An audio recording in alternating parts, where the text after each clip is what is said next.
I should have left the second I saw the red light blinking behind the mirror.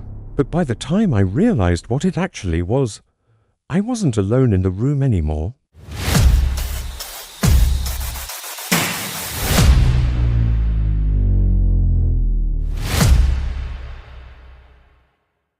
I was heading cross-country, alone, after a messy breakup and a job layoff that happened within the same week. I needed distance, both literal and emotional. The plan was to drive west until I hit the ocean, sleep in cheap motels, clear my head.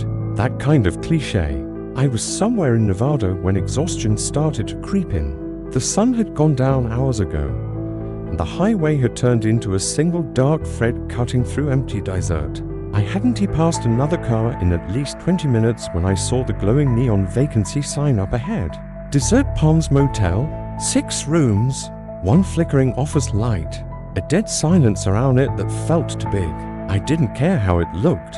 I just wanted a bed and a locked door. The guy at the front desk looked like he hadn't slept in weeks. Gaunt, jittery, smile way too wide. His name tag read Dale, and he spoke like he was trying to sound normal but couldn't quite pull it off.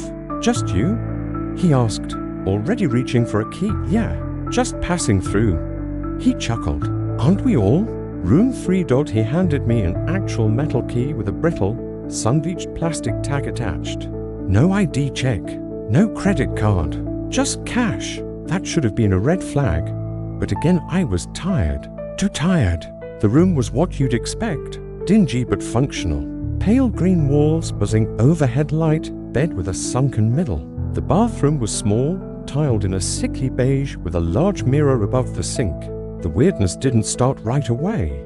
I showered, changed into a t-shirt and boxers, and sat on the bed scrolling through my phone, letting the hum of the air conditioner fill the silence. I remember thinking how loud it sounded, like it was trying to mask something. Sometime around 1 a.m., I got up to use the bathroom, and that's when I noticed the light, a tiny red blinking dot high in the corner of the bathroom mirror. At first I thought it was a reflection from something behind me. I turned around. Nothing. I waved my hand in front of the mirror. The dot stayed perfectly in place. That's when I leaned in, really close, and I realized it wasn't a reflection. It was behind the glass. A small, steady blink, like a recording light. My stomach turned. I tapped the mirror. It sounded normal at first, but then I knocked near the edges and it echoed, faintly hollow.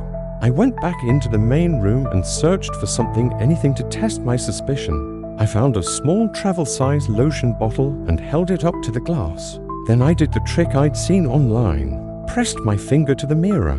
There was a gap, a small space between my fingertip and its reflection. A two-way mirror.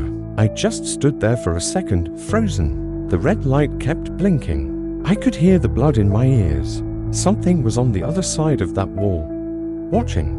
I backed out of the bathroom and grabbed my bag.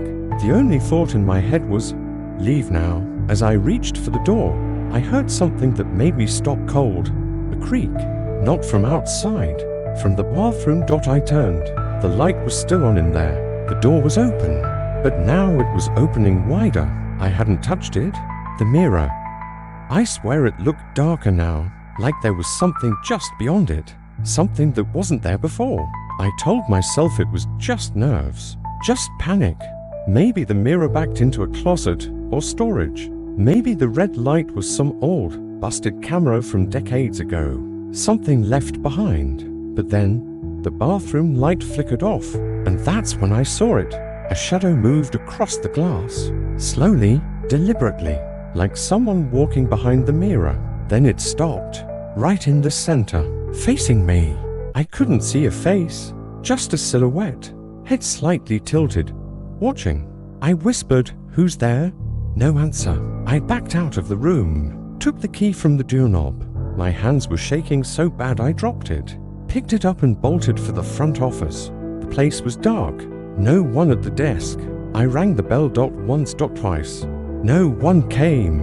I tried the back door behind the desk, locked. Then I noticed something. A row of old screens on the back wall behind the counter. Security monitors. All of them were off except one. It showed a grainy black and white feed of room 3. My room. But it wasn't Liv. It looked like it was recorded, and the timestamp said 12:47 a.m. That was about 10 minutes before I noticed the blinking light. The footage showed me entering the bathroom, stripping off my clothes, showering. Every second of it, filmed from behind the mirror. I turned and threw up into a trash can. When I looked back at the screen, the footage had changed. Now it showed the current view, the empty room. Except it wasn't empty. There was someone standing in the bathroom, barely visible in the corner. A tall, lanky shape pressed up against the mirror glass. I ran. I didn't grab my bag. I didn't care. I just ran back to my car, fumbling with the keys. And as I started the engine and threw it into reverse, I looked once more at room 3. The curtain was open, and standing behind the glass, half-lit by the parking lot light, was a man gaunt pale. White smile. Not the desk clerk. Someone else. He raised one hand and waved. I didn't stop driving until I was 2 towns away. I slept in my car that night in a gas station parking lot. Engine running. Doors locked. Lights on. The next morning, I went to the nearest sheriff's office, told them everything. They sent deputies out to check. Later that day, one of them called me. He said when they got there, the place was completely abandoned. Room 3 was empty. Bathroom mirror was normal. No recording equipment. No red light. No sign of the guy who checked me in. But the weirdest part? The clerk I described Dale. They said no one by that name had ever worked there. The Desert Palms Motel had been closed for 2 years. Shut down after a police raid uncovered a hidden observation room behind one of the bathrooms. Multiple peepholes. Camera equipment. They never caught the guy who ran it. He vanished. That was 3 months ago. I haven't told anyone else this. Not friends. Not family. But sometimes I still see the red light. Not in mirrors but in reflections. A faint blink. In windows, TV screens. Rear view mirrors. Always when I'm alone. Always when I think I'm safe. And I swear, sometimes I feel like I'm still being watched.